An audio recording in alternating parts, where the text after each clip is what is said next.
Kombuchat. What's up, combies? I'm Hannah. And I'm Olivia. And it's time to Kombuchat. Yes, it is indeed. So, how's the week been? It's been all right. I really need a haircut. Oh, girl, same. It's looking rough. I don't even know what to do with it anymore. I feel you. I feel the pain. How's your week been? It's been good. It's been busy. I'm pumped because people are starting to submit topics for us to chat about. And one that came in is imposter syndrome. I had a lot of people message me about it then once I kind of put up, that we were going to talk about this. And so I'm kind of excited to dive into what it is, maybe how we've experienced it as individuals, and then, help people figure out what they can do about it. So let's maybe jump into it. Okay, so basically I did a quick search to define imposter syndrome in case you aren't positive what it is. Basically, it is feelings of inadequacy that persist despite evident success. So chronic self-doubt and a sense of intellectual fraudulence that override any feelings or success or external proof of one's competence. Whoa, that is technical. So that's like a lot of big words, but basically it's feeling like you don't belong, feeling like you don't have the credentials to be something or do something or work somewhere. That's kind of the breakdown. Yeah, absolutely. I think for me, the first time I experienced this was actually when I completely switched careers. I'd been working in healthcare, and I made the switch to running my own marketing and consulting firm full time. And I know when I started working with clients and sometimes making mistakes on new tasks and things, I just kept thinking, oh my gosh, I am a fraud. Like, this is not... No. This is not, I'm not meant to do this. I'm not meant to have this. I'm so new. Maybe I don't deserve this. I don't know. Have you ever experienced it?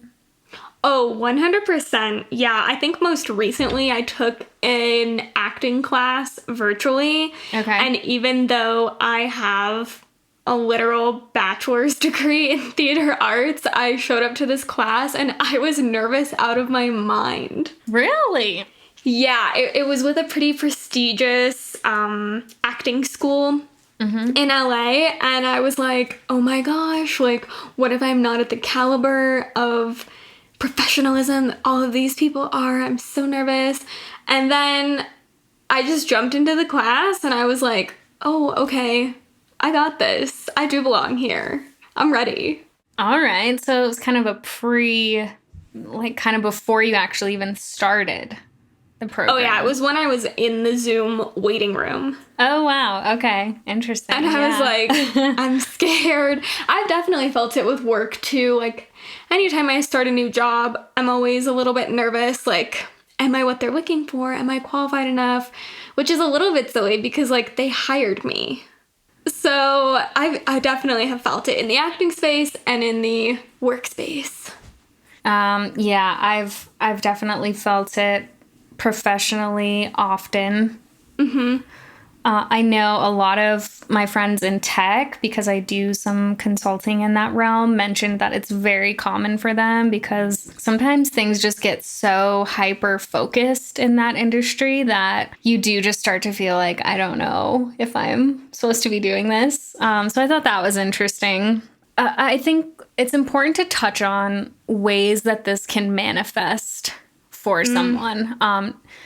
And obviously we both kind of described experiences that we've had, but there are some common ways that imposter syndrome can creep up. Okay. And so I kind of have a list written down. These are examples of when you might be experiencing it. So maybe you downplay your accomplishments. You avoid feedback because you're nervous and feel like, oh my gosh, I don't know if I deserve this anyway. You overwork yourself because you're trying so hard to prove that you are worthy of of the role or whatever it may be. You don't take on new opportunities because you're afraid that it may show that you're not actually as qualified as you should be. And you have a hard time asking for help because you're worried that if you do, it's going to look as though you're not actually as prepared as you maybe should be. Okay, wow. That's like a lot of different ways that it can manifest. Yeah, so I just thought that was important to touch on, Combies, because I'm sure maybe one of those ways has happened to you, and it helps to kind of put a name on it, I guess, in identifying the way that it feels. And that's actually kind of brings us into the tips that we want people to be able to walk away with on helping deal with this. The first one kind of being, you've got to put a name on it. Like if you feel those certain things manifesting in some way, then just acknowledge like, whoa, I'm experiencing imposter syndrome right now. Put it into perspective. I know when we did a kind of a quick pre-episode chat, you mentioned writing works for you with this particular step. Yeah, I would say it's more so writing down like why I'm nervous. Okay. If I can write down those things like, okay, for acting class, for example, I'm nervous that I won't be as prepared as everyone else in the class. Well, why does that make me nervous? This is my first class. Maybe it's not everyone else's first class, but they know it's mine. So really, okay, don't need to be nervous about that. It's almost like a problem solution kind of way of looking at it.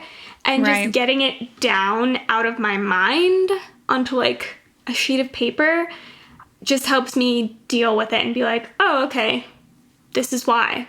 I think that's a great tactic. It's really about how do you put it into perspective for yourself so that you can kind of acknowledge that you're experiencing it. And from there, kind of what you touched on is reframing your thoughts. So what if this is my first class? That's the point. You've got to reframe your self-talk. You've got to kind of take stock of your talents. Like, I have a degree in this. I've taken other classes, kind of those sort of things that you mentioned. So those are kind of the first two things, acknowledge it, reframe. I know you mentioned making mistakes and how that fits in. Do you want to talk about that a little bit? Yeah, so with work, I feel like many people are like, oh my gosh, I can't make a mistake, right? If you're your own boss, then the mistake just falls on you. But if you're an employee, you feel like your mistake falls on your client, the boss above you, etc. Right. So I know one thing that has helped is when I'm feeling nervous and like about work, I usually just call you in an emotional mess. Oh, wow. And I'm like, help. And one thing that has really helped that you've said is, well, you probably are going to make a mistake and that's okay, right? Because it's like, I'm human. Not everything I do is going to be perfect. I'm learning. So just kind of accepting that is going to come. And then when it does, actually using it as a learning experience and not just being like, well, I'm going to make another mistake. I mean, I get that you can't just keep saying that to yourself, but it's okay to accept that, like, we're flawed, we're learning. Most likely it's not the end of the world. People understand. Yeah, absolutely. And they better understand right now under these pandemic times. I mean, people have been locked down forever. People are tired. People have not had their regular vacations. Mistakes are absolutely going to happen. And that kind of brings us into the third takeaway, which is creating a support system. Asking for help either from your coworkers or a mentor or a superior. Sister. Yeah, or us, just talking to each other or your friends, your family, whatever it may be. But just kind of having that support system so that you can ask for help and get through it because it's bound to happen.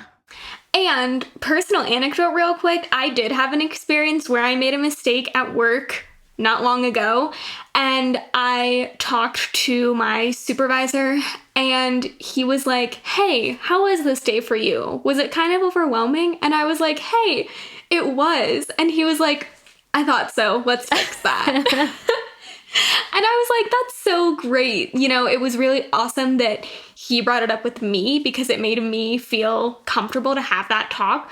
But it also let me know I can bring things up to him and we can have that talk in the same way, you know? That's a very good point. And that's a great example of a supportive coworker to kind of identify that with someone and try to step in and be like, let's do it differently or let's chat about it.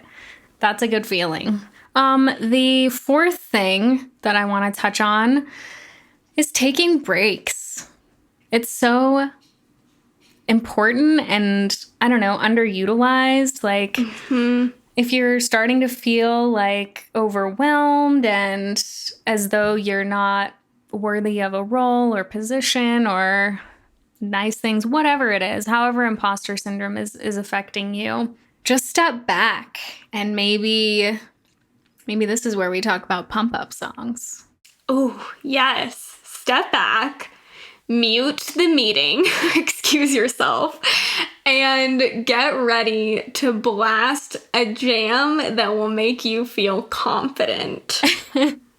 I swear, music changes mindset, and if that's not a phrase, I'm coining it now.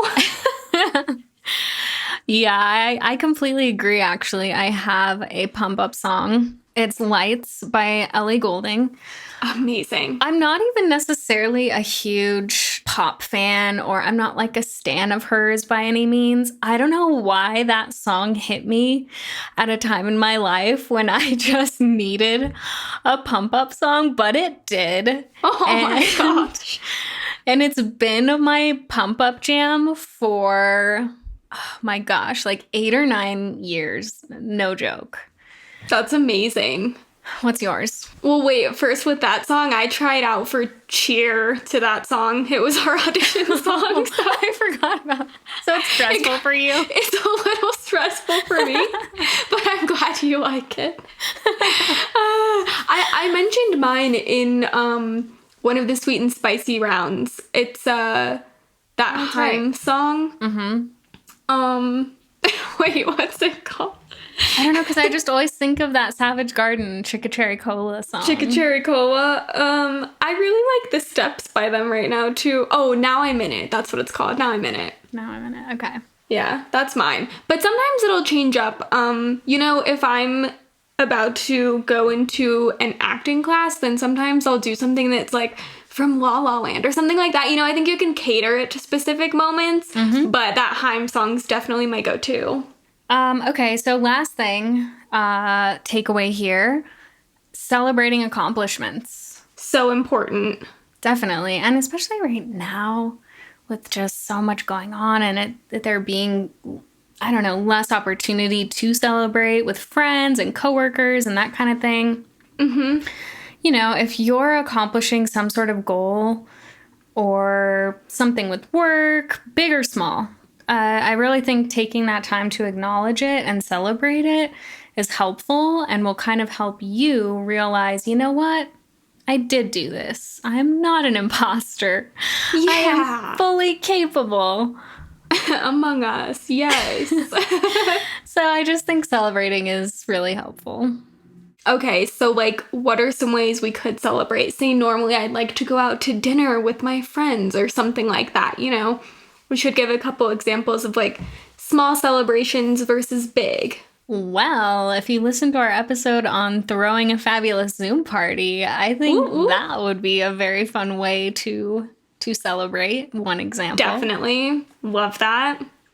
I think another way is maybe buying something that you've wanted. Okay, yes. Vitamix? Whether it's, you know, a larger item, like, yes, I did my Vitamix recently to celebrate some 2020 goals.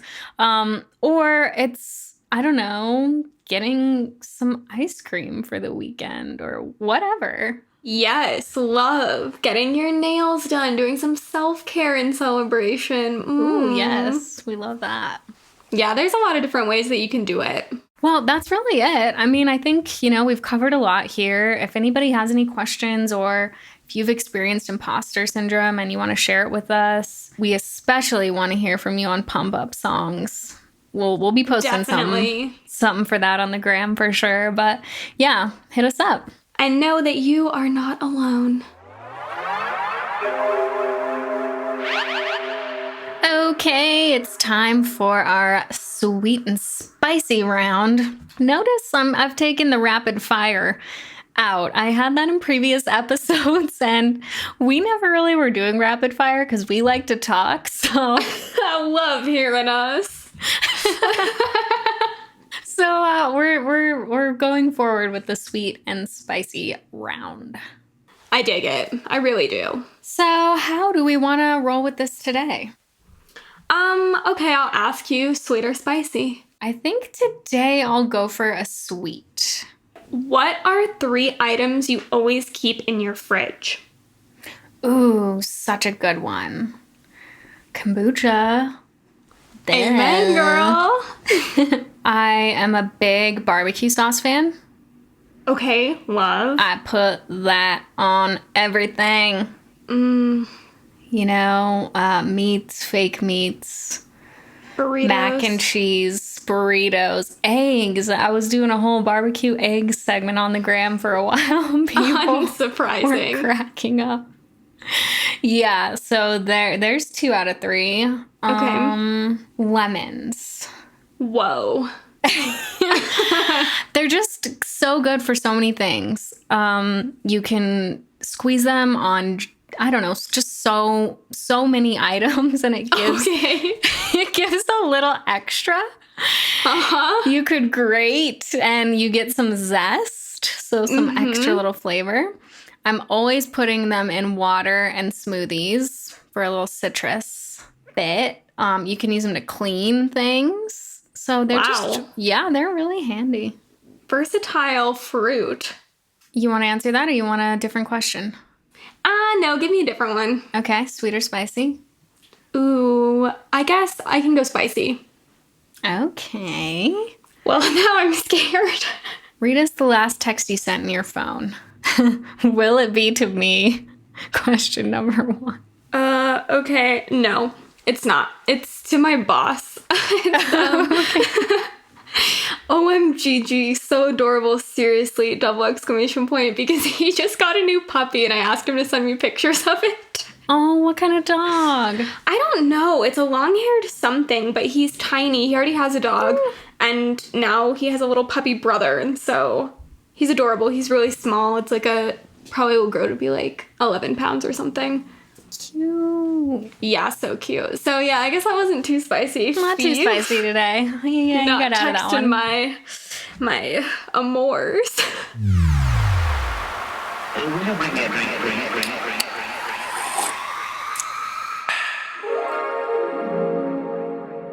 All right, today we are doing Suja or Suha.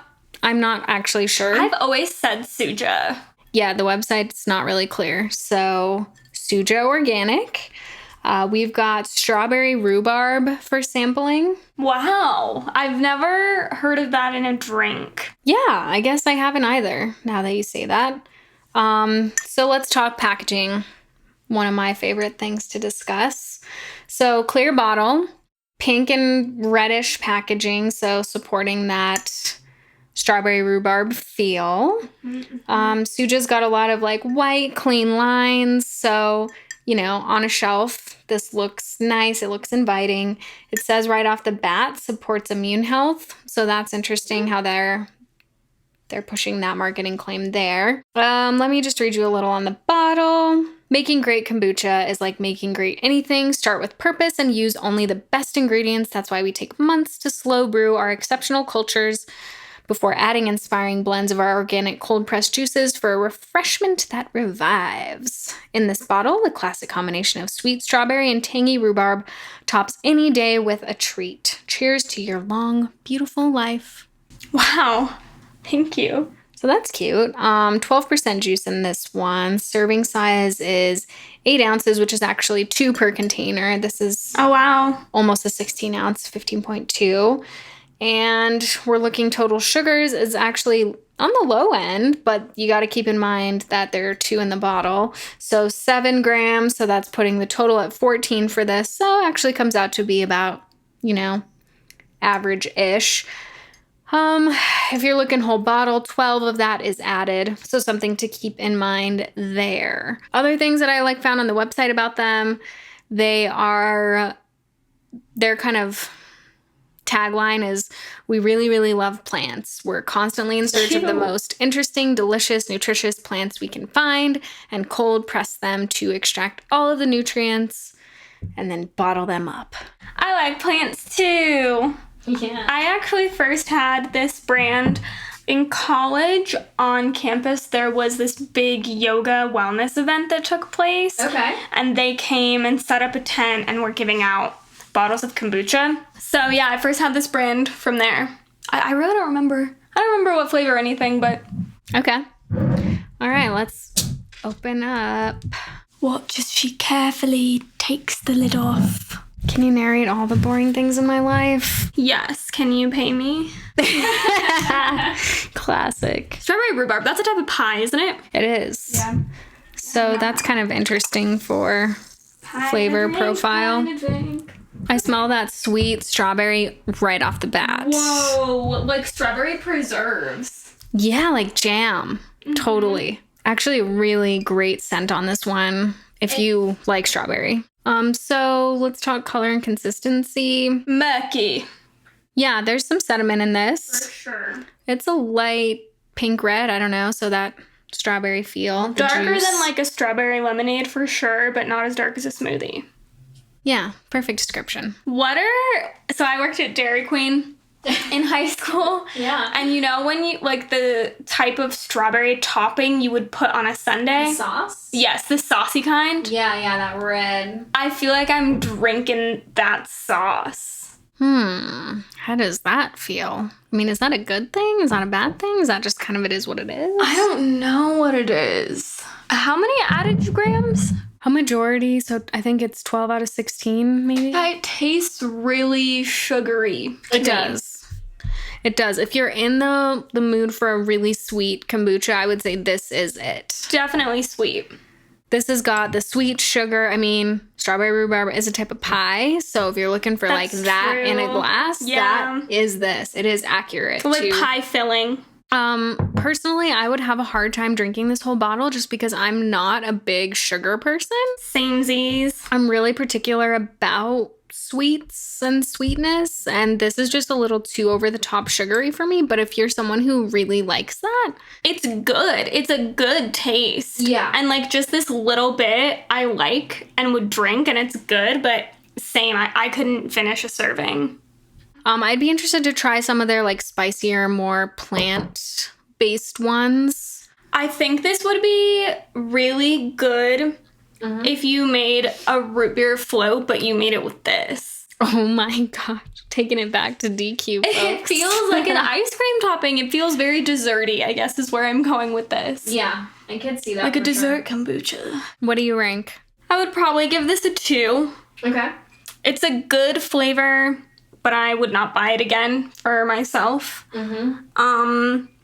The packaging is neat, but it doesn't call to me in any way. Sure. Knowing that there's 2 servings in here somehow makes me nervous. I like when things are just 1 serving per bottle.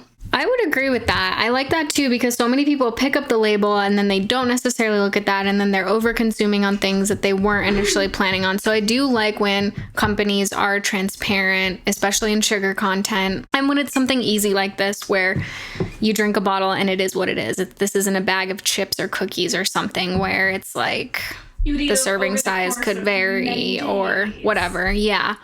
So yeah, I would also go, somewhere in the 2.5 range on this. I agree. I like that transparency when brands have that. I don't like when it feels kind of hidden or hard for the consumer. The branding I do not dislike. Yeah, it's cute. It's cute. I could see myself being drawn to it, especially in a more, I guess, like, if I was looking for, like, a more plant-based or spicier flavor. Some of the ones I've seen on their website, I'm like, that looks a little more interesting. Mm-hmm. But I'm not drawn to sweet ones in general. So, take that with a grain of sugar. SCOBY. Yeah, with a grain of SCOBY. Yeah, I think that's it for Suja. Strawberry rhubarb. Special thanks to Gold Threads Audio for music and audio production. They customized all of our music for the podcast, so check them out at goldthreadsaudio.com for all of your podcast music needs. This has been an On the Run media production. Make sure to like, review, comment, subscribe on iTunes, Spotify, YouTube, or wherever you listen to podcasts.